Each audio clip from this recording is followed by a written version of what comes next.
Hello guys and welcome to my new video, and today I'm going to be ranking every single healer based on how easy it is to play in the War Within. I've been doing these videos for the last couple of years and I wanted to do one for the War Within because a lot of people have been asking me about this. Keep in mind, this video is going to primarily focus on Mythic Plus, but I might have some segments to do with rating as well. But a mandatory disclaimer, this is all based on my Mythic Plus testing in the War Within beta. There's still tuning ongoing, which means maybe there's going to be different builds emerging or talents might become stronger over time, which might impact the gameplay. So keep that in mind, but this is my tier list as of right now. And of course, if you like this type of content, like and subscribe. It takes me a while to do these videos, do all the testing, and it really supports the channel. This is the tier list I'm going to be using in order to determine what is going to be the best beginner's healer. Keep in mind, S tier is going to represent a healer that is easy to pick up, but a lot of the classes in World of Warcraft might be, or specs might be easy to pick up, but they will require a lot of time in order to master them. And D is going to represent a healer that is relatively hard to start your healing journey with. So let's go and get started. And let's start off with the easiest healers, and I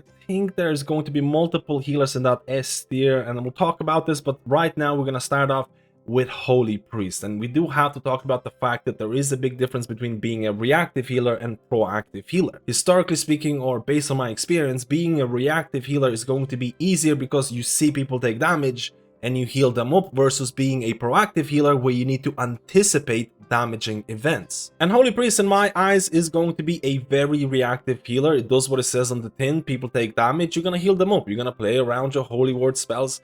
I do have to mention that if you do choose Oracle and Premonition, it does add added complexity to the spec, and I might say a much needed added complexity, because it can be fun to play around these Premonition buffs depending on who you ask. It's also important to note that it is a ranged healer. I genuinely believe that being ranged is going to be easier than being melee, especially in that Mythic Plus content where some of the bosses or trash bags or dungeons are just melee unfriendly. But with the recent rework to Holy Priest that happened in Dragonflight, there has been a lot of different ways to min-max different components of Holy Priest. For example, I know a lot of people will play Holy Priest because they like the reactive gameplay or reactive healing, but I also know there's a lot of people who like to min-max DPS. I'm not saying healer DPS is going to be the defining factor, but there are ways to sacrifice your healing in order to provide damage. For example, using Apotheosis to create more Chastise and Holy Fire events. You can also, with Oracle, for example, with Premonition of Insight, where you're going to get CDR for the next 3 spells, you could opt in to use that for Holy Fire. Again, you're sacrificing healing in order to do damage, but depending on what's going on in the Mythic Plus dungeon, it might be the right choice. So this is why I say Holy Priest is relatively easy to start off, but it can take some time to master if you want to optimize every single aspect of this spec. On top of that, Priest is the only healer out there who has 2 healing specs, which means that if you want to start your healing journey, you might opt into Holy Priest, and then later on, if you want to really try a different challenge, you might try out Discipline. And now let's go to our next healer, and that is going to be Restoration Shaman. And I'm going to be placing Restoration Shaman in that S tier because I think the complexity of this spec is going to highly depend on the talent build and even hero build that you're going to be running. So Resto Shaman, in terms of the base rotation, it's not overly convoluted. I know for a fact that one of the biggest barriers of entry for Resto Shaman, for new players playing Resto Shaman, is going to be keybinds. You can have so much utility depending on which talents you take, depending on which dungeon you're doing. There is so much utility that you're suffering from success. And there's a lot of new players who are really, how do I say, adamant about adding extra keybinds, or they might not even know how to optimize keybinds. But for me, that's a small price to pay for the amount of utility that you can have as a Resto Shaman, and you can have an answer for a lot of different situations. It's also very worth mentioning Resto Shaman is a range healer. I talked about this before in terms of range being easier than melee for a lot of the Mythic Plus dungeons in the War Within, and I think one of the biggest skill gaps that Resto Shaman is going to have is going to be the difference between playing Cloudburst and Healing Stream Totem. But I do have to mention that Resto Shaman with Totemic, with Lively Totem's talent, with things like Healing Stream Totem, can be viewed as one of the most comfortable or easy healers to play, again, depending on your gameplay, depending what the tuning is going to be, what is going to be the best hero builds out there. But I had a blast with Totemic and the chain heals that certain totems are shooting out for you. And as I mentioned before, if you do opt in to play Cloudburst Totem, that is going to add a lot more proactive gameplay elements to Resto Shaman and makes it more difficult to play or optimize. One of the biggest questions that I get asked from Resto Shamans who start playing this game for the first time: how do I optimize Cloudburst Totem? Now keep in mind, we'll have to see what the tuning is going to look like, because in previous years, if you played Resto Shaman without Cloudburst Totem, you were giving up a lot of HPS.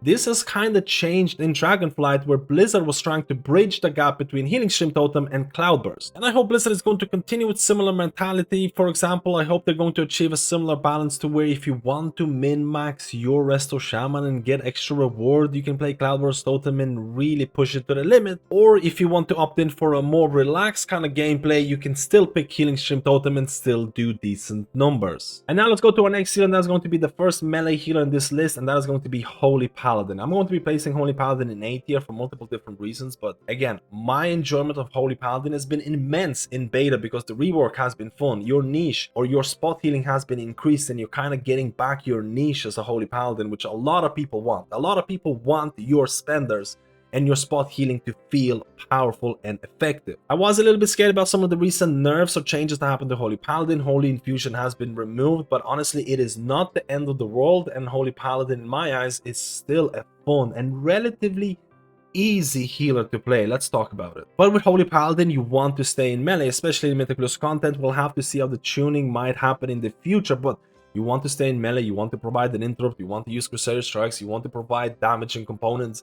And being in melee can sometimes be relatively awkward, so Holy Paladin loses points in terms of ease because of melee. We'll also have to see what is going to be the best build for Holy Paladin in terms of Mythic Plus right now, because there's a lot of different builds floating around. A lot of people are trying out melee wings, a lot of people are trying out normal wings. If you're playing Avenging Crusader, you need to make sure you optimize those windows. You need to make sure you're in melee, you're pressing the right buttons, and considering that Crusader's Reprieve is no longer there in the War Within, optimizing AC Avenging Crusader can be a little bit harder. Also, you need to keep in mind your interrupt is going to be shorter range. On top of that, you do have quite a bit of utility in terms of Bop or Blessing of Protection and Blessing of Freedom, and a lot of people might have trouble in terms of finding out when to use them at the right moments. For example, the last boss in Necrotic Quake, you can actually use or pre-freedom targets that are going to have a root cast on them, which can actually be really helpful.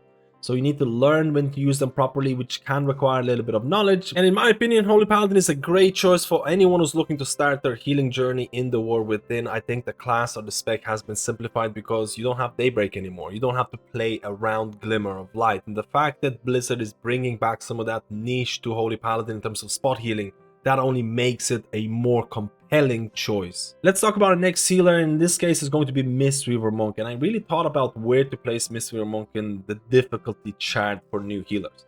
I do believe that Mistweaver Monk can share certain similarities with Holy Paladin depending on which build you're running. I felt more comfortable about placing Mistweaver Monk in that little bit more difficult section in terms of B. A little bit more difficult than Holy Paladin depending on which build you're running. Keep in mind that the majority of my Mythic Plus testing with Mistweaver Monk has been done with that healing through damage melee playstyle in terms of Ancient Teachings, in terms of Jadefire Stomp, in terms of Rising Mist, in terms of Red Crane. And Mistweaver can have a varied level of difficulty depending on the current situation you're in. For example, you might approach a large trashback with a lot of mobs and you might be running something like pressing your Jadefire Stomp, you have talents like Awaken Jadefire, and you're pressing Spinning Crane Kick and you're doing good numbers. But it's very important to note that you're not always going to be in this situation. There's multiple levels in terms of optimizing Mistweaver Monk healing, and a lot of people get lost in terms of how do I optimize when there's only one target there. How do I optimize my Tiger Palm, Blackout Kick, Rising Sun Kick type of gameplay? A lot of people get confused about the interactions with like Teachings of the Monastery, and especially when running Red Crane, how do I optimize my Red Crane usage? Which button should I press in what order? And I think a lot of people on paper can get relatively easily confused based on how to optimize multiple different aspects of Mistweaver depending on which situation you're in. But even so, having abilities like Shalon's Gift is an absolute lifesaver, and once you get to play Mistweaver a bit more, you will realize it is an extremely fun healer. So this is why I place Mistweaver in that B tier, because I still think it has a decent amount of min-maxing if you really want to get the most out of this healing spec. And now let's go to our next healer, and that's going to be Restoration Druid, and this is a very proactive healer in terms of you need to know when damage is going to happen, you need to get your HOTS out, you need to stack your mastery in order to meet some of the healing checks. And because of these reasons, I'm going to be placing it in C tier, which makes it a little bit more difficult to pick up initially. We talked about the fact that Resto Druid is a very proactive healer. You need to have your HOTS rolling in the party before the damage happens. If there's going to be unexpected damage happening to your group and you have no HOTS out there, it might be a little bit difficult to recover depending on the type of damage that is going to be happening. It's also important to note that there has been additional emphasis added to regrowth, which depending on the situation, your DPS time might be more limited, which has received a lot of mixed feedback. But that's not saying you can't play Resto Druid in almost baby city type of way. A lot of Resto Druids who are approaching Pug scenarios and like Mythic Plus content, they might babysit the whole group and maintain HOTS on as many people as possible. The difficulty of playing Resto Druid comes from trying to min-max your healing and damage. The best Resto Druids in the world are going to min-max their healing and damage, and in order to min-max your damage, you might be doing a bit of shape-shifting, going to kitty form, especially if you're playing Wild Stalker hero talent, and min-maxing or finding the balance between healing and DPS, especially when shape-shifting, is going to require a lot of experience. But I don't want to focus too much on healer damage, especially in Season 1. We'll have to see what the best way to min-max your DPS as Resto Druid is going to be. It might depend on the hero talents and which build you're running. But it's important to note that Blizzard did try to simplify or reduce the amount of maintenance you have to do, especially as Resto Druid in that Mythic Plus content. Blizzard has removed Adaptive Swarm, and on top of that, as a Resto Druid, you cannot pick up Moonkin form either. And on top of that, Flourish now shares a choice node with Photosynthesis, and depending on tuning, especially Mythic Plus content, you might have less cooldowns to play around. So Resto Druid is a proactive healer that can have a really high skill ceiling depending on which elements of the class you really want to min-max. And I kind of wanted to talk a little bit about Master Shapeshifter because you no longer have Moonkin form, which means that optimizing Master Shapeshifter, especially the rat components, is a lot easier because you don't have to shift to Moonkin form. And I know this video is mainly about Mythic Plus, but I wanted to kind of touch base in terms of what the raiding build or gameplay might look like. It is possible that you might have these regen phases as Resto Druid where you're casting Rat when nothing is really happening. And I honestly believe this is something that Blizzard wanted to do in Dragonflight, but the tuning was just not there. So it'll be very interesting to see how the Resto Druid raid gameplay might look like in the future. And now let's talk about our next healer in this list, and that is going to be Preservation Evoker. Now, Preservation Evoker has multiple aspects to this spec that can make it difficult for new healers to pick up, but I think it is an absolute blast in terms of fun. And right now on beta, as I'm speaking, it's doing some real good numbers in terms of damage and healing. We'll have to see if that's going to change. But Preservation Evoker, I'm going to be placing it in C tier. Now, this means that I consider Preservation Evoker to be somewhat difficult to play, and there's multiple reasons for this. First of all, you have a lot of proactive elements to Preservation Evoker. You have a lot of combos that you need to kind of know and take care of. For example, you can use Stasis as a way to provide multiple dispels, but in order to do that, you literally have to use it before the debuffs go out. So not only you need to know before the debuffs happen, but you also have to ask yourself, maybe it's better for me to use Stasis for additional healing rather than dispel in this moment. There is a lot of combos like this. For example, you might have something like Life Bind and Emerald Communion interaction. You'll apply echoes on party members, there's going to be damage happening, you're going to press Verdant Embrace, there's going to be Life Bind applied on people that have echoes, and then you press Emerald Communion, and then you're doing a huge amount of group healing. You have to anticipate this and prep before the damage is going to happen. And these interactions and combos are really fun to play around, especially once you feel more comfortable with this spec. And we talk about Echo because it's one of the most versatile spells in World of Warcraft and enjoy to play around because you can apply echoes on people before damage happens and proc it in multiple different ways. You can apply reversions on people because you want to optimize your grace period and you want to have procs from Lifespark in terms of Living Flames. But you do have range limitations. Now, range limitations can be something that you don't really notice at all, but when you do notice it in certain group comps or certain boss fights, which requires, for example, spreading, it can be a pain. But it doesn't mean that you can't play around those range limitations, and we go back to Echo, again an extremely versatile spell, because let's say you have a hunter in your group and you apply Echo on them because they're within your range. If that hunter runs away, damage starts happening, you can still activate the Echo on them even if they're not within your heal range. But because you have so many different combos and different ways of optimizing those combos as Preservation Evoker, and you can have range limitation issues which you have to play around, this is the reason why I place Preservation Evoker in that more difficult role. But honestly, Preservation right now in terms of tuning is blasting in terms of damage and healing. We'll have to see what it's going to be like in the future, but if you're looking for a really fun healer, preservation might be your main choice. And now let's go to our last healer in terms of this ranking, in terms of ease of play. And Discipline Priest, I'm going to be placing it in D tier because it is a proactive healer. You need to anticipate damage, you need to know damage patterns, you have a very specific rotation in order to optimize your pet, things like that. And I think a lot of new players can struggle with Discipline Priest. I don't think it's by mile the most difficult healer out there, but if you're looking for an easy time as a healer for the first time in the War Within, I think Discipline can be on the harder end. We talked about the fact that Discipline Priest is a very proactive healer in terms of you need to anticipate damage. That means that you need to have your atonements on the right people, especially when the damage is about to happen. Which means that when dealing with unexpected damage, it can be a little bit awkward, especially if you're doing Mythic Plus content with pogs and people are taking unexpected damage. It can kind of bring you a little bit behind depending on the type of content or depending on the damage that's outgoing.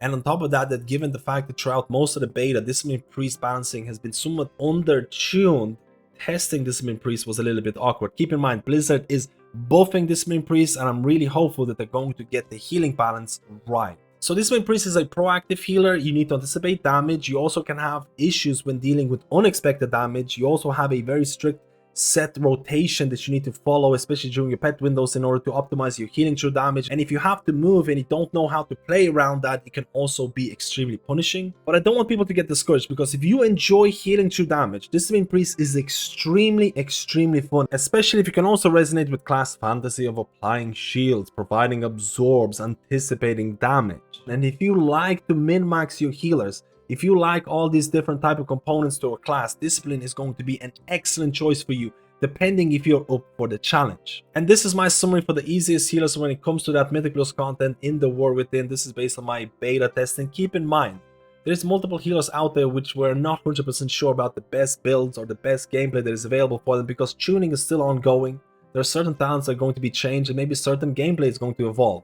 So the tier list for this could change, but I also believe, for example, Holy Priest and Resto Shaman are an excellent choice for any new player coming into World of Warcraft and beginning their healing journey. Keep in mind, even though these healers are relatively easy to pick up, they are hard to master, and every single healer has proactive elements to them. We talked about proactive versus reactive. There are certain healers that rely, or a lot of their healing relies on being proactive, which makes it more difficult. But also a lot of the healers have elements of proactive gameplay which can be hard to optimize. And before I end the video, I want to leave you with a piece of advice. I know a lot of people are looking to play a healer that's relatively easy and things like that because they want to focus on mechanics, but there's nothing wrong about playing a healer that is deemed hard. There is a lot of value to playing a healer that requires a lot of min-maxing because it keeps you playing. I definitely advise people to pick their main based on which type of healing gameplay they enjoy. Do you enjoy that healing over time? Do you resonate with preservation, evokers, and powered abilities? Do you like the combos that you can have? Do you like Resto Shaman and the amount of utility that you can have? Do you like Holy Paladin in terms of the spot healing? There's a lot of different things that you should take into account when picking which healer to main. So let me know which healer you decided to play in the War Within and why. And if you enjoyed this content, like and subscribe, and I'll see you in my next video.